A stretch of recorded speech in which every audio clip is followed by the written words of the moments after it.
Sisters who watch. Sisters who watch. Sisters who watch. American Fiction. Hey, y'all. Hey. Hi, family. Welcome to Sisters Who Watch. I'm Shelby. And I'm Laura, and we're sisters who watch everything. TV, movies, sports, concerts, and even Black stories about writers and lying about writing and all of that. Yes, any Black story, we're here for it. Yes, any Black story. Happy Black History Month. We love to watch, and we love talking about it even more. Today we're watching American Fiction. Cord Jefferson's satirical family drama. Woo! Yes. It's a goodie. Y'all are in for a treat. That's right. Okay, and before we get into it, a reminder, please give us 5 stars on Apple Podcasts and Spotify, wherever you listen to podcasts, Yes. and make sure you auto-download our episodes. You can do that. And follow us on all social medias, Instagram, TikTok, Twitter, LinkedIn. We're there, all at Sisters Who Watch. So make sure you give us a follow, give us a 5-star rating, and go support us. Thank you so much. We appreciate it. Shelby, first, happy Black History Month. Happy Black History Month. Wakanda forever. Wakanda forever. Woo! That's Best month of the year. February, and it's a leap year this year. Extra day. We're here, baby. Day to celebrate Blackness this month, this February. Thank goodness. Still the shortest month in the year, but hey, we'll take the extra day. No, we'll take what we can get. We'll take what we can get. To honor the month, we're highlighting a Black story, yes. American Fiction. Shelby, can you tell us more about the movie, the background? Yes, I can. So here's the logline. A novelist who's fed up with the establishment profiting from Black entertainment uses a pen name to write a book that propels him into the heart of hypocrisy and the madness he claims to disdain. So it's basically a critique on the publishing industry as well as a family drama. There's a lot of satire and comedy. It's great. Not to give anything away, but we're fans of the film. It's written and directed by Cord Jefferson. It's his feature directorial debut, which is huge to have your directorial debut be so successful, getting nominated for all kinds of awards. Props to him. He actually started his career as a journalist and then became a TV writer. And he's worked on shows like Watchmen and The Good Place, Master of None.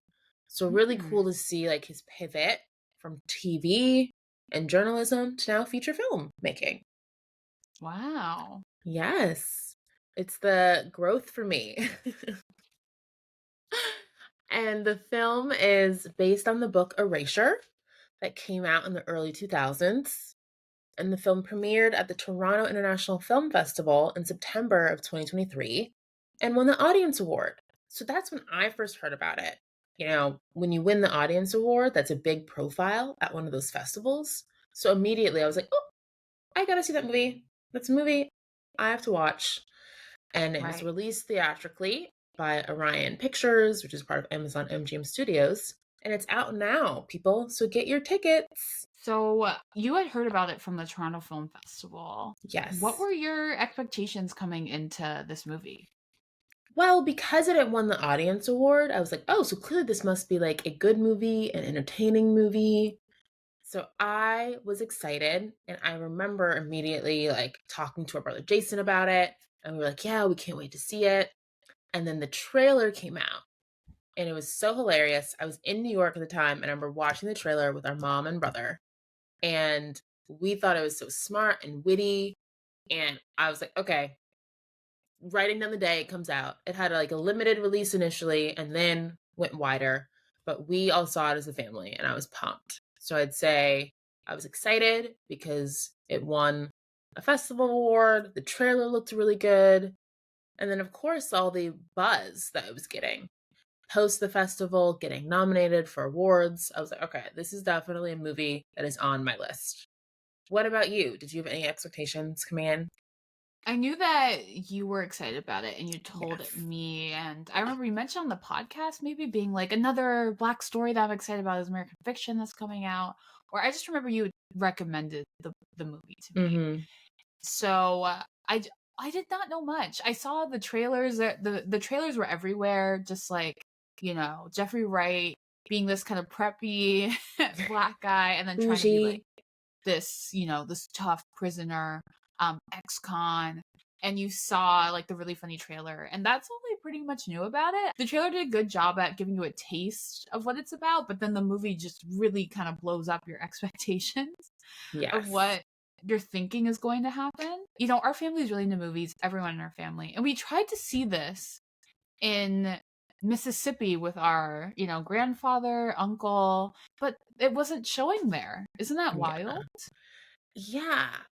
Part of me thinks maybe it was when it was in its like initial limited release, but also knowing Mississippi, sadly, they don't always show the auteur East Coast elite kind of movies. And Yeah. I feel like American Fiction checks all those boxes. It's very coastal.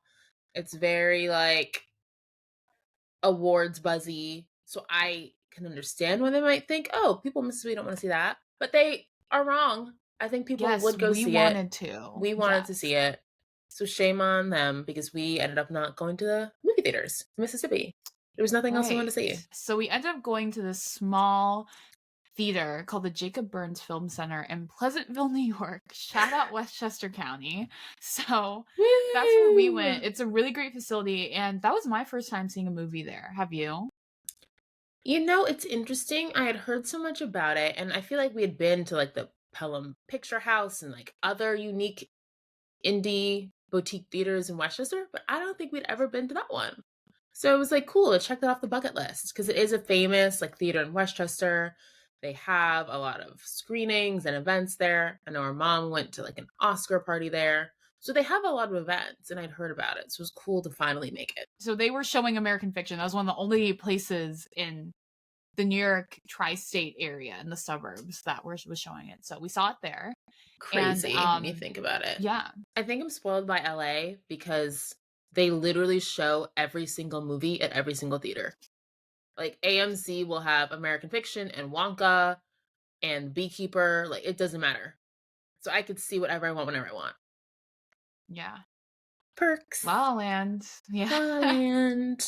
Yes. So it was interesting how we had to really hunt down a theater to see American Fiction. We did. And some of the main themes, of course, that you see in the trailer are stereotypes and racism, capitalism, right? Because Jeffrey Wright is trying to sell this book and he's like, oh my gosh, like, what do I have to do to get this book out here? And then as a result, another theme is selling out, like having to compromise certain things, to be successful. And what does that look like? So, which one of these, like stood out to you the most, Shelby? I think for me, it was like the stereotypes and like racism theme. I think it's interesting how they tackled it. Like, you can be a Black person and write a stereotypically Black book to appease an audience, right? And it's like interesting. So I can leverage stereotypes and like that's okay, but why is it that all the white publishers only want like the Black stereotypical books? Like it was like a fascinating concept, Yeah. which is why I think the movie was really well done. Like it's poking holes at issues. Like why is it that Monk's books about like Black history and Black sci-fi are not selling, but it's Right. the gangster hood butchered language book that's flying off the shelves, which he writes as a joke. And the publishers are Right. thrilled. They're like, yes, we can't wait. There's a deal to make it into a movie. Like, it's crazy how the industry is like, yes, that's what we want. We want poverty porn. We want trauma porn. We want Black Yeah. people looking uneducated. Like, that's what they want to see on their bookshelves and on their screens. Yeah, I think that the movie talked about racism in a really interesting way, in a way that I hadn't seen a movie talk about racism, right? Because we're so used to, the gang movies and the civil rights era stuff and the MLK, right? The slave movies, all those things. So I think that it talked about racism in a really unique, um, creative way, right? Monk is like, why can't I just be a black, PhD doctor, right? And just tell my stories. And it's like, we don't want that. We want a black book. We want a stereotypical black trauma book. And it's like, there's so much more to us than that. Interesting, because it does also remind me of the theme of capitalism. And sometimes, right, it could be a self-fulfilling prophecy. So if the capitalists, the publishers, the movie producers, they only want this kind of story, and in order for Monk to make money and pay for his sister's funeral and mom's medical bills, he needs to write the ghetto book that he doesn't want to, that is on stereotypes, in order to get money from those capitalists, right? It's like a self-fulfilling prophecy. It's that circle. It's like, how do we break out of that? We need people to take a chance on the movies like Get Out, on the filmmakers like Issa Rae, right? We need them to be willing to take risks on non-stereotypical stories, because people will watch and support. Right? I remember everyone was like, Black Panther, that's not going to be international. It's not going to be a global hit. Who's going to want to watch that? It crushed. Classic. It did so well. Right? So you have to sometimes take those risks, make the chances, and prove people wrong, instead of going with the status quo. Oh, I know this works. Oh, we know people love books about gangsters. Let's just write that. Yada, yada, yada. Collect my check. Money, money, money.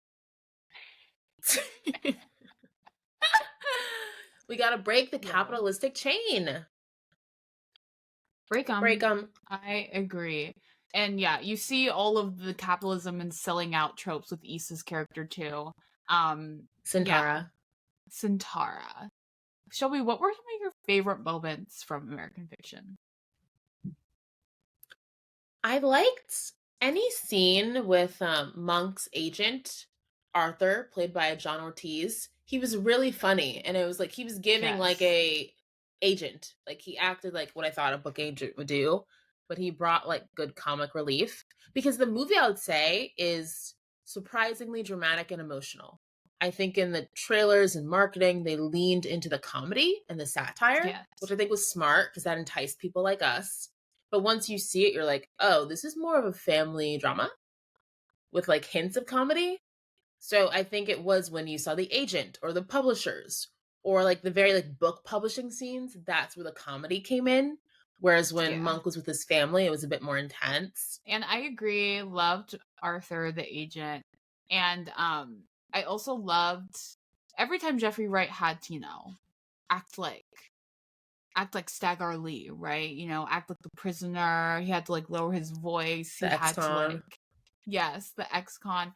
And I loved when the agent was like, dude, he was like, act like an ex-con. I thought that was so funny. Be tough, be tough, bro.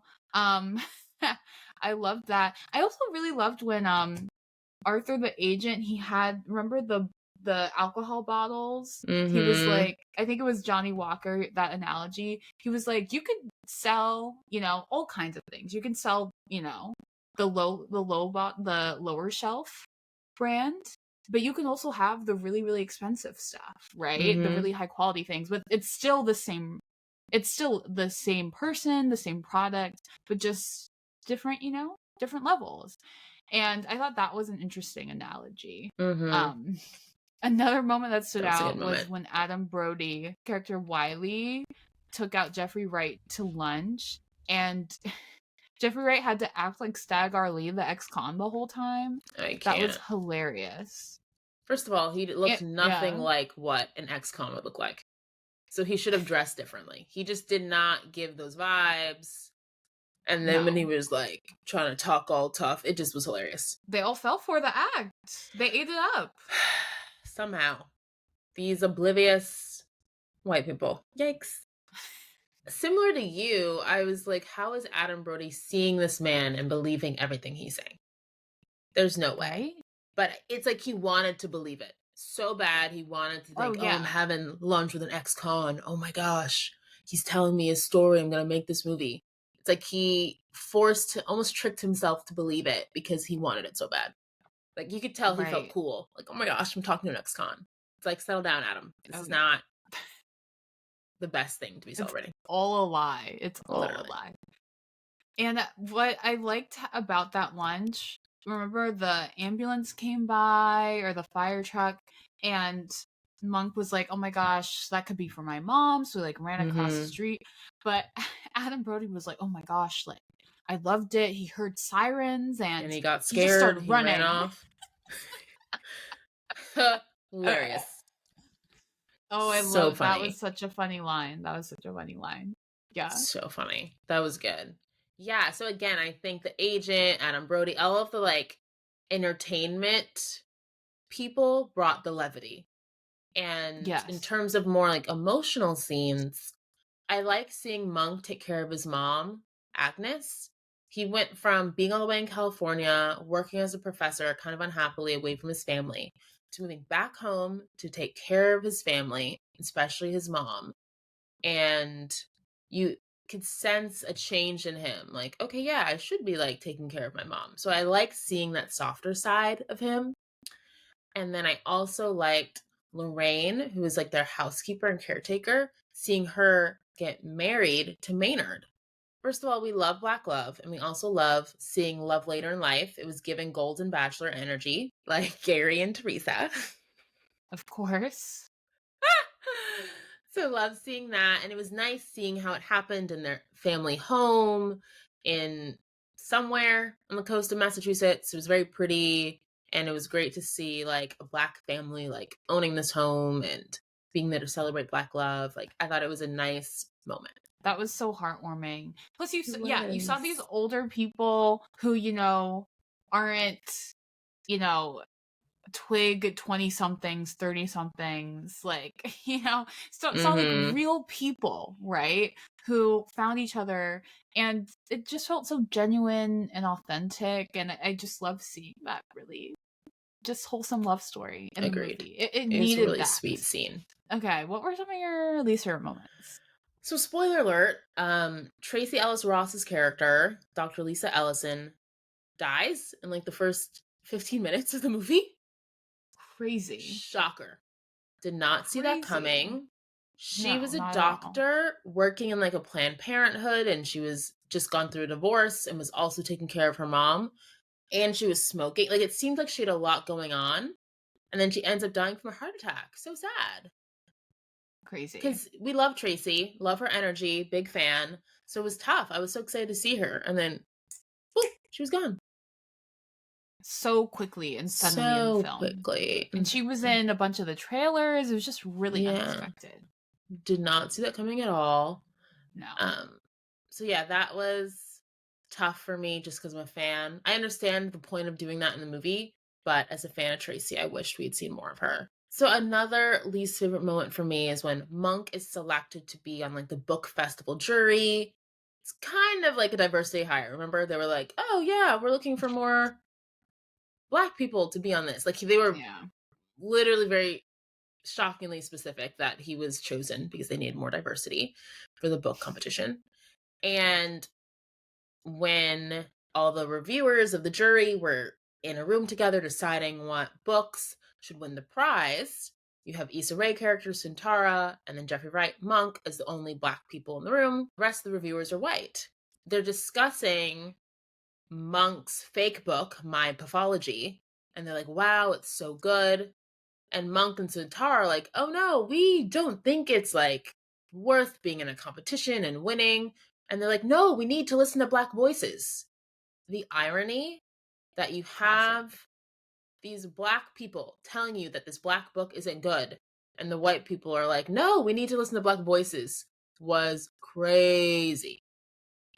So real, though. A little triggering. So real. I know. I literally was like, oh my gosh. Like, because that is how this society is. That was a tough one. I can't. Really tough. What about you? Yeah.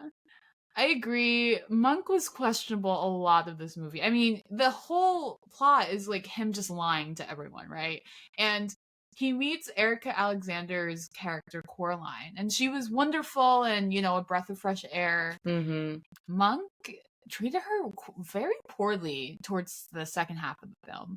He was lying to her, ignoring her, and be like, why do you like that book? Why do you like Stagg R Leigh's book? How dare you? It's garbage. And she's like, what is going on with you? And then, yeah, he gets mad at her when he's the one lying to her face the entire movie. Yeah, and he isolates her. And yeah, we don't know what happens with their relationship, you know, at the end of the movie. So yeah, Monk might have ruined the one good relationship he's had for a long time. Ugh. And kind of rightfully so. He was not treating her well. I probably would have left if I were her. Yeah, she needed to put him in timeout. He needed a break. Right? So that was rough. And also, Sterling K. Brown, we're going to get into it later, but he was doing a lot this movie. Somehow Oscar nominated for this role. Our mom has a Still lot of trying opinions to figure it out about as well. Justice for Charles Melton, justice for other supporting actors who definitely could have gotten that nomination. Willem Dafoe. Sterling K. Brown. Yeah. You know, listen to Black Voices. However, like, I don't know if this was the role for Sterling K. Brown to get nominated for. He's had much better acting roles than this. I thought he was a bit over the top. So I did not like Cliff in this movie. Every time he was on my screen, I was like, I don't need to see I'm him. screaming. So Cliff is the least favorite moment for you. Yeah, just like his every time he was doing he was doing all these drugs. When he was doing drugs in the family house, like, was it the day of the wedding? It was the day of the wedding. He had his boy toys there, like half naked. Everyone was like, "What?" Drugs everywhere. I was like, in your family home on your family friend's wedding day? How dare you? How dare you, Cliff? He was really out of pocket the entire movie. So out of pocket. And the audacity he had. It was too much. It was too much. So yeah, Cliff, especially that wedding day. Bad. And yeah, also another least favorite was the mom dying. That was tough to see. That was sad. A lot of death in this movie. It was know. sad. But again, like, it was a good moments. mix of comedy and drama, but I agree. I didn't want her to die too. It was sad. Right. It felt like the movie it felt kind of dark at sometimes, which I wasn't expecting. I feel like it could have maybe been a bit more balanced. It felt, more like a drama than a comedy, for sure. Agreed. Okay, on to our categories. Who or what, Shelby, did you love to hate in American fiction? Well, I'm dressed in his honor. If you can't tell, I have glasses, I have a sweater, I look like a writer or a professor. Because you look like Monk. Monk is my love to hate. The main character kind of suffered from classic main character syndrome. Classic. Complicated figure, pushing people away that are actually good for him, like Coraline. You know, while doing good stuff, right? He moves back home. He's helpful for his sister's funeral. He's helpful for taking care of the house. He's helpful with his mom as she's dealing with dementia and Alzheimer's. Like, he is doing good things while also lying about his pseudonym, Stagg R Leigh, and his pathology book.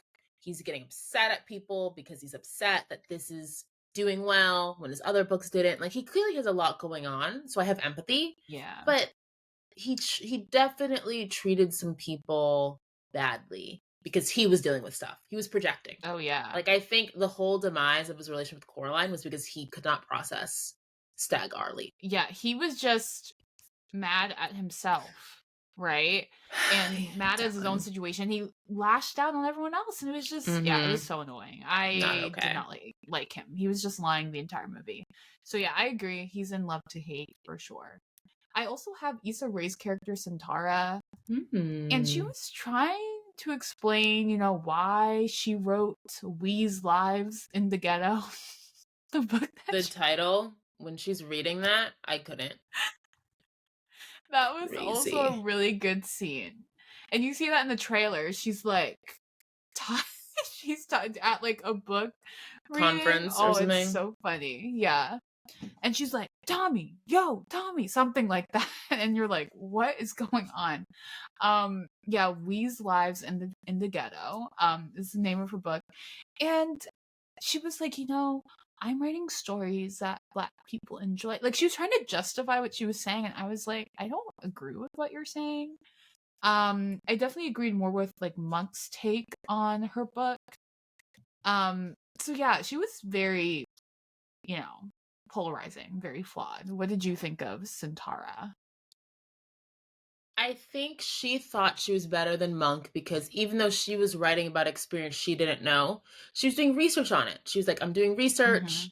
I care about it. I think Monk at times seemed a bit high and mighty. Like, oh, you shouldn't be writing about ghetto stuff. That's like lowbrow. And I didn't think that was good. But with Sintara, I think even though you research something, you're kind of profiting off a story that isn't yours, right? And like you don't necessarily believe in. So it was, I think that in itself, like ideally you'd want her to like do better or do something else that is like more aligned with like her experience. They were good foils for each other and that they were both kind of in the wrong, if that makes sense. Yeah. Yeah. I definitely get that. I also have for love to hate Stagg R Leigh. The pseudonym, the The author pseudonym of My My Pathology. Pathology, or F Word, which he changed it Yeah. to. Crazy. So every time Stagg R Leigh was on the screen was so funny. Remember that silhouette? He did like a silhouette interview. That was hilarious. And with the media, because he's trying to conceal his identity as an ex-con yes, on the he run. was like, I'm on the run. I'm on the run. And you like see Jeffrey Wright's silhouette. Like, I love Crazy. that. Every time he was like on the phone, this Stagg R Leigh was just so funny. Yeah, so I have Stagg R Leigh in here. That's hilarious. Iconic. And on to Hate. We alluded to it. But yeah, Cliff was just such a bad character. I did not. Yeah, Sterling K. Brown's Cliff was just so alarming to me. The acting was like 10 out of 10, like level, as in it was just like a sprint the entire time. And our mom was like, yeah, he was overacting so much. Like his foot was on the gas the entire movie. And he was just like doing so many shenanigans. He's like, yeah, like I left my white wife, I'm gay now. And you're just like, what's going on? And he's just like with all these men all the time. He's doing drugs, and it's just like, he's like, yeah, I'm not gonna help out with mom. He's like, that's your problem. There's nothing redeeming about him. No, nothing. It just felt like they could have gave him some kind of arc, but in the end he was the same. He didn't grow. He blew off Monk. He blew off the family. He was like, they're your problem now. And remember he said something to Coraline like, you gotta deal with him. And we didn't get anything redemptive about him. There was no redemption. Well, at the end, him and Monk reconnect, right? You see them drive off in LA at the end. So like their relationship is restored. So I guess that's the arc. They went from like hating each other to being brothers again and coming together. But I agree with you. I think as an individual person and character, Cliff didn't have much going on. He was almost like a caricature to me. Yeah. I also will say the last few roles I've seen Sterling in, it's been over the top. You know how I feel. Honk for Jesus, Save Your Soul.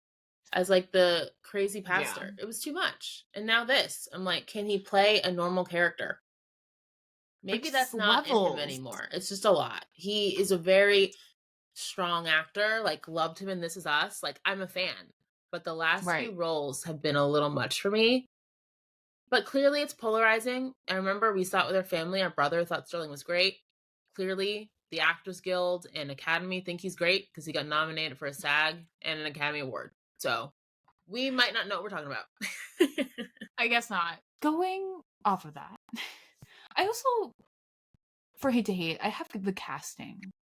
Mostly related to Sterling K. Brown. Sorry, it seems like we're trashing him right now. Because one, like, Sterling K. Brown, to my knowledge, he is not gay or in the LGBTQ plus community. He's happily married to his wife, Ryan, Michelle Beth. Right, exactly, right? So he's happily married to his wife. You know, maybe but to my understanding, he is a straight man. And to see him like playing gay was like very alarming to me. And it's like, they could not have found like a gay actor to play in this role. Like, I don't know. I feel like these days, it's now 2024. We can't, like, we have to put straight actors to play gay. Like, I don't know. That just like was strange to me. And then of course, we were debriefing as a family in the car after the movie, and I was like, when Sterling K. Brown like first appeared in the movie, um, at the distribution of ashes for the sister, um, and that's like towards the beginning when he first appeared, I was like, who is that? Like, I was like, who's this guy? I thought that was like her ex-husband. I thought that was Tracy Ellis Ross's ex-husband. That's what I thought. I was like, who is Sterling K. Brown supposed to be? I did not, but he's supposed to be the brother of Tracy Ellis Ross and Jeffrey Wright. Sterling K. Brown? Are you kidding me? The casting people are gaslighting me into thinking that these three are related. I can't. Sterling K. Brown, Jeffrey Wright, and Tracy Ellis Ross look like they could be siblings, right? Like, they're both like very fair-skinned Black people. And, you know, happy Black History Month. Black people look like all kinds of shades. It's a spectrum. You know. Yes, there's a spectrum, which we love to see. There's so much diversity in our community. And, you know, some siblings, you know, really do vary in skin tone. But I just, like, was really hard to believe that Tracy Ellis Ross and Jeffrey Wright look so similar.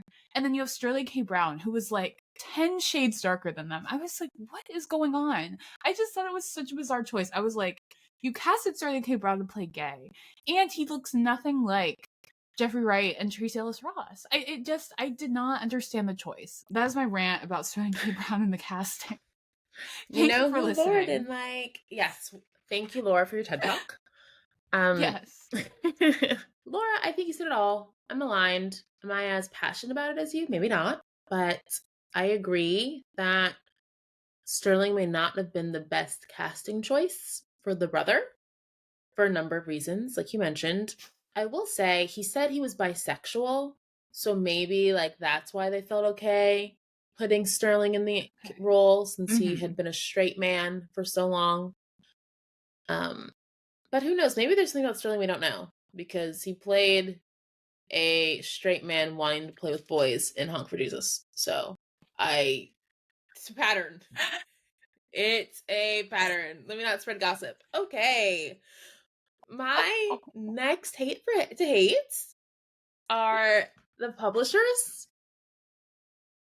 They were hilarious. They were comic relief, but they just were so tone deaf and out of touch that I was like, come on.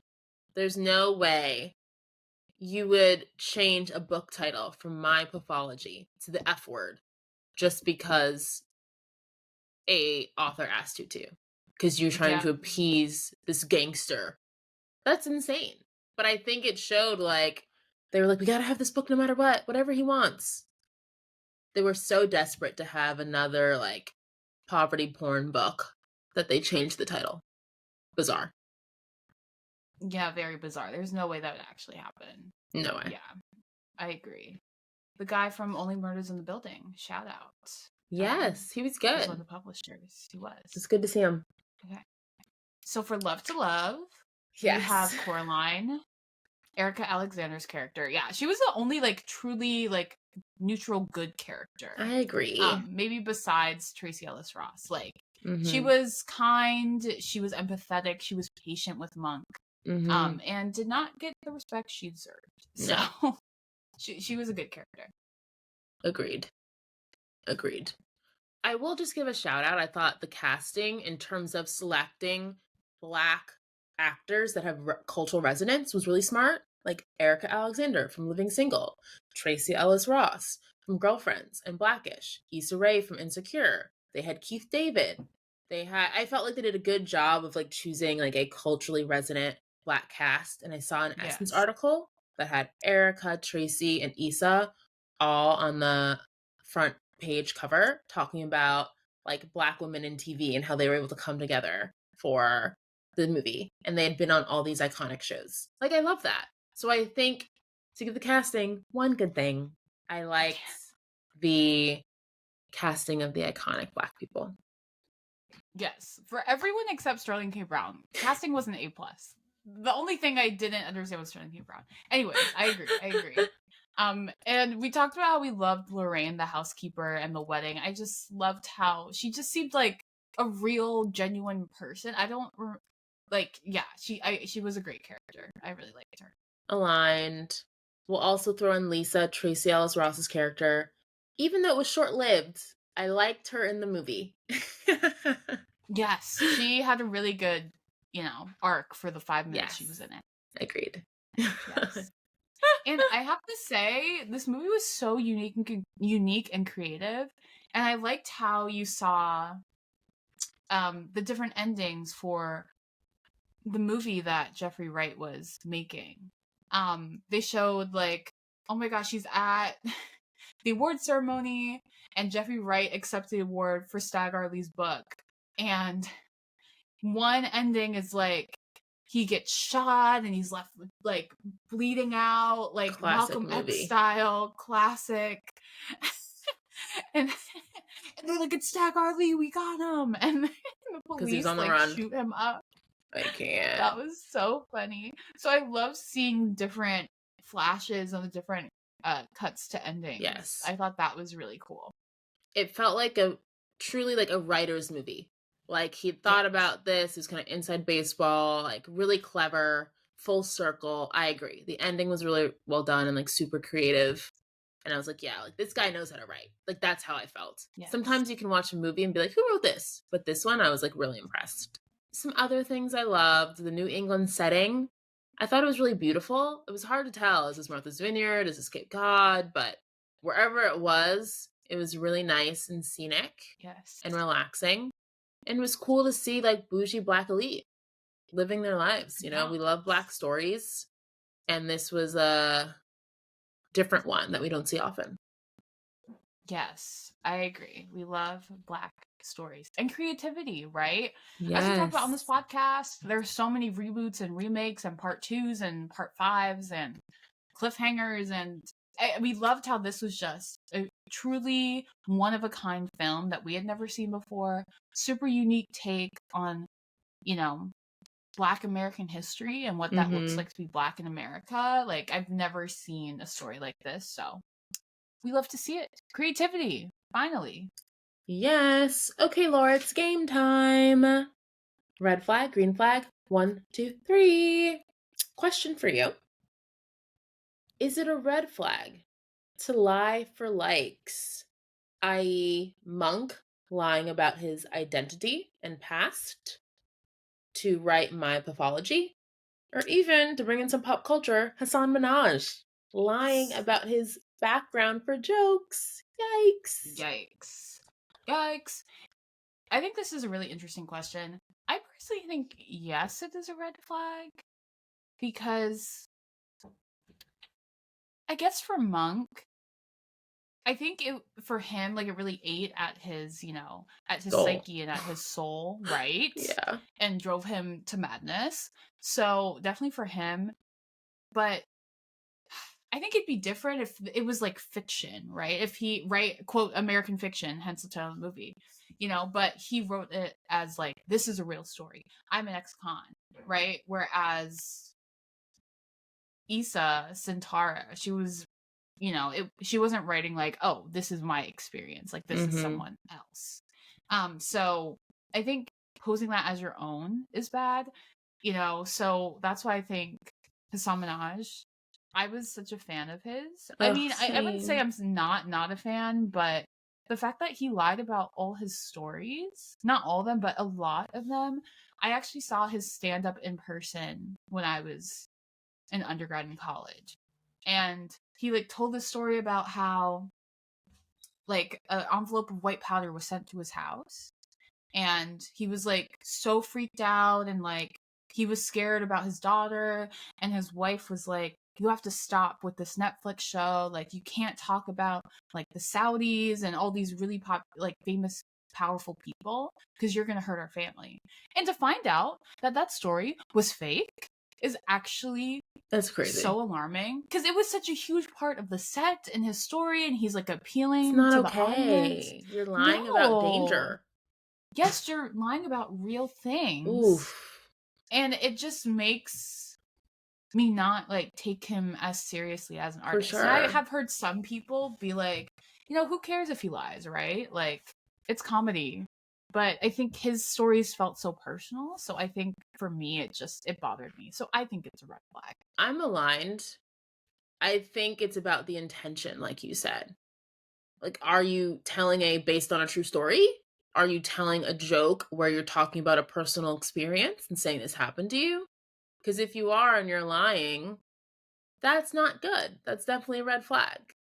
So I Yeah. think in Monk and Hassan's cases, lying for likes is a red flag. Not only for yourself, as we saw with Monk's Soul, but your career. Look what happened with Hassan Minaj. She was gonna be the host of the Daily Show and then had that rescinded because of this whole controversy. Yikes. Not Yikes. good. Yeah. Watch out. I mean, yeah, like get your bag, but also like Yikes. it has real consequences. Yeah. Mm-hmm. Shelby. Okay. My Is it a turn. green flag to have an unresolved ending in a movie? Ooh. I think it depends. I think American Fiction had a really great unresolved ending. Even though I was like, what happened with Erica Alexander? The rom-com girl in me was like, did Monk ever go back to Coraline? Did he win her over? Did she want to get back with him? But that's not Right. really realistic, right? It's not really how life works. It's not a fairy tale. So it felt very authentic and realistic to have that kind of ending. Right. But then I think about one of the movies on your worst movies list. I think of Fast X, and that was such a unresolved, confusing ending. Yeah.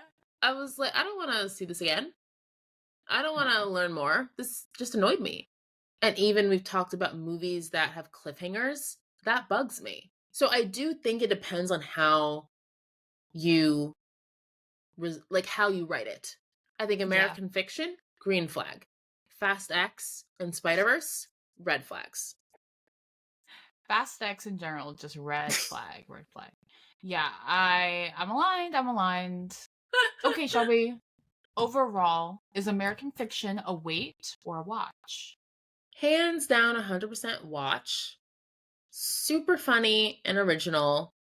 Definitely more dramatic than I initially anticipated, but I thought it was so well written and well directed, especially for a first time director. Shout out to Cord Jefferson. Yes.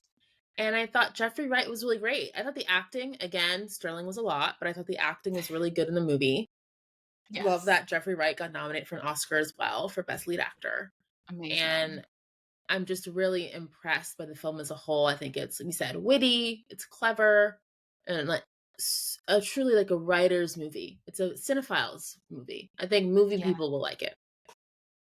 Yes, I totally agree. It's definitely a watch. It was one of, the best movies I've seen in the past year. We watched it after we recorded our best movies episode. We So that's why we're reviewing it did. now. Because it Yeah. definitely would have made the list. I know.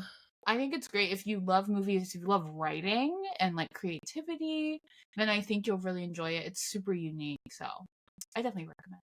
Yes. Now for our What to Watch segment. Obviously, the Oscars, people. This movie got 5 Oscar nominations, including Best Picture, Best Lead Actor, and Best Supporting Actor. There's a lot of awards buzz.